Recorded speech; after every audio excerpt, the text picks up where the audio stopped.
दोस्तों नमस्कार। उम्मीद है आप अच्छे होंगे। आज मैं आपको निकल ब्रास का 5 रुपये का कॉइन जो 2009 और 2010 में मिंट किए गए थे उसके बारे में जानकारी दे रहा हूँ। इसमें से कुछ कॉइन स्क्वायर हैं और वह स्क्वायर क्यों हैं उनका कलेक्शन आपको करना चाहिए। अभी वह आपको आसानी से कहीं भी मिल सकते हैं, लेकिन फ्यूचर में यही कॉइन आपको उतना आसानी से नहीं मिलेंगे, आपको पैसे दे करके ख़रीदना पड़ सकता है। तो 2009 में इस तरह का निकल ब्रास कॉइन जो आया था वो 3 ही मिनट से 2009 में बनाए गए थे और कोलकाता, हैदराबाद और मुंबई 2009 में नोएडा मिंट से यह कॉइन मिंट नहीं किया गया था। तो 2009 में जब आप देखेंगे बारीकी से तो 2009 में 2 मिनट का कॉइन कलेक्टेबल है और कलेक्टेबल उसका डाई वैरायटी और किसी में लायन वैरायटी भी देखने को मिलता है। तो मेरे हाथ में जो आप देख रहे हैं सबसे पहले यह कोलकाता मिंट का कॉइन है, 2009 के कोलकाता मिंट का कॉइन है।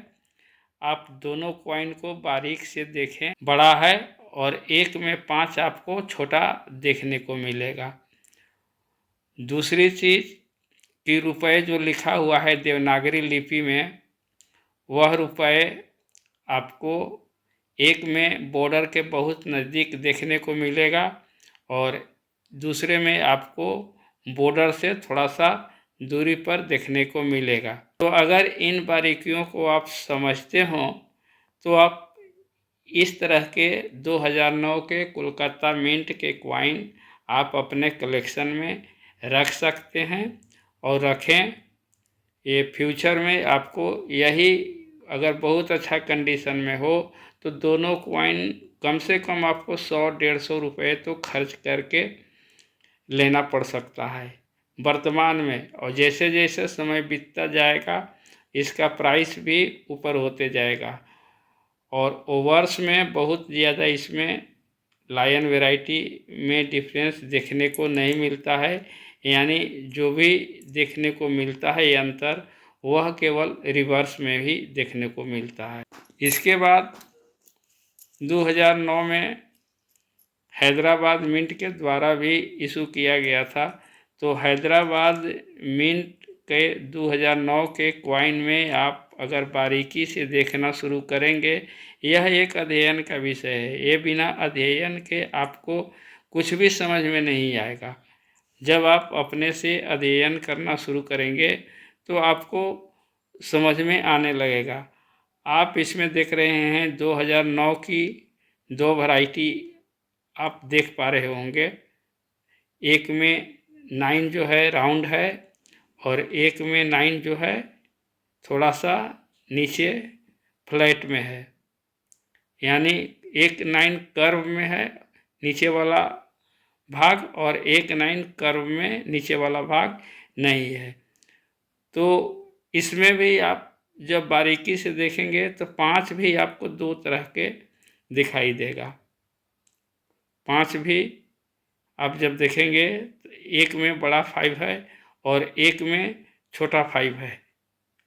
और इसमें देखिए 5 ही अगर है, दोनों अगर सेम 5 को भी देखेंगे तो भी आपको 2 तरह का कॉइन देखने को मिल रहा होगा। देखिए यहाँ पर दोनों 5 एक ही तरह का है। अब 2 तरह के 9 इसमें देख सकते हैं, एक में 9 कर्व है और एक का 9 जो है कर्व नहीं है। दूसरी चीज़ इसमें भी वही बात है। अब इन दोनों कॉइन को आप देखेंगे तो इसमें भी आपको थोड़ा सा अंतर देखने को मिलेगा।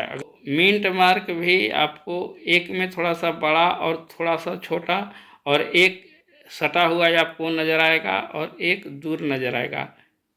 अगर इसको बढ़िया से आप देख पा रहे होंगे तो रुपए लिखा हुआ देखिए, दोनों चीज़ सेम है, 5 भी सेम है, लेकिन अगर इसका ओवर्स आप देखेंगे तो ओवर्स आपको देखने को दो तरह के मिलेगा। देखिए यहाँ पर ओवर्स, एक में ओवर्स में इंडिया जो लिखा हुआ है इंग्लिश में, वो देखिए फ्लैट लिखा हुआ है, मोटा है, और एक में इंडिया पतला लिखा हुआ है। ठीक उसी तरह से लायन आप देख रहे होंगे, ये वाला लायन, ये बोल्ड लायन है, यानी इसका बीच वाला लायन का सीना जो है उठा हुआ है। लेकिन इसमें जब आप देखेंगे तो ये फ्लैट लगता है, चपटा लगता है। इसका सीना जब आप ऐसे उंगली से करेंगे तो उठा हुआ महसूस नहीं होगा। पूरा लायन का ही एक प्रकार है वो। और एक और क्वाइन बात कर रहे थे इससे, ये कर्व 9 वाला है, देख लीजिए आप। कर्व 9 वाला की जब बात करेंगे, इसका ओवर्स जब हम लोग देखेंगे तो ओवर्स जो है ये दोनों मैच करता है ये वाला से। यह दोनों लायन मैच करता है और एक लायन मैच नहीं करता है। ये दोनों लायन मैच कर रहा है, लेकिन एक तीसरे क्वाइन का लायन जो है डिफर कर रहा है। आप इंडिया से ही पकड़ सकते हैं कि दो इंडिया एक तरह से है और एक इंडिया जो है मोटा है और एक में इंडिया पतला है। दो में इंडिया एक जैसा है जो पतला है, और एक में इंडिया मोटा लिखा हुआ है। तो इस तरह से आप देख पा रहे हैं कि हैदराबाद मिंट का क्वाइन जो है 3 प्रकार से इशू किया गया था, और उसके बाद मुंबई मिंट से किसी तरह का कोई परिवर्तन देखने को नहीं मिलता है इस क्वाइन में। फिर 2010 में जब आप बात करेंगे तो 2010 में इस तरह का 5 रुपए का क्वाइन चारों मिंट से इशू किया गया था। जो 2009 में नोएडा में इशू नहीं किया गया था, वह 2010 में नोएडा से भी इशू किया गया था। यानी आपको चारों मिंट का क्वाइन मुंबई, कोलकाता, हैदराबाद और नोएडा देखने को मिलेगा।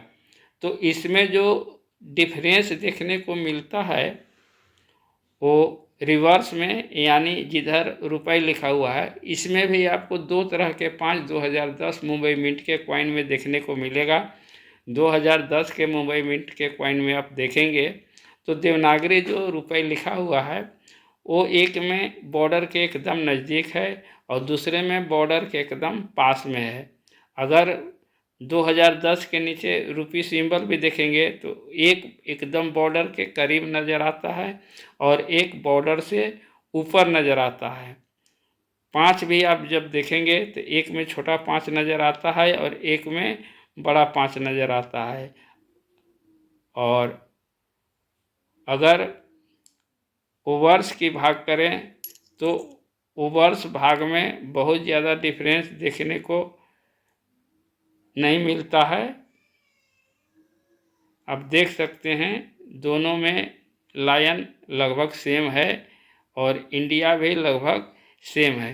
तो इस तरह से 2010 का क्वाइन भी आप मान कर चल सकते हैं कि अभी आपको सर्कुलेशन में मिल जाएगा। और इस तरह का क्वाइन अगर ख़रीदने आप जाएंगे तो 100-150 रुपये देने ही पड़ेंगे, इससे कम आपको कोई चांस नहीं है। और इसके बाद 2010 में ही नोएडा मिंट भी क्वाइन मिंट किया था, जैसा कि मैं पहले बोल चुका हूँ।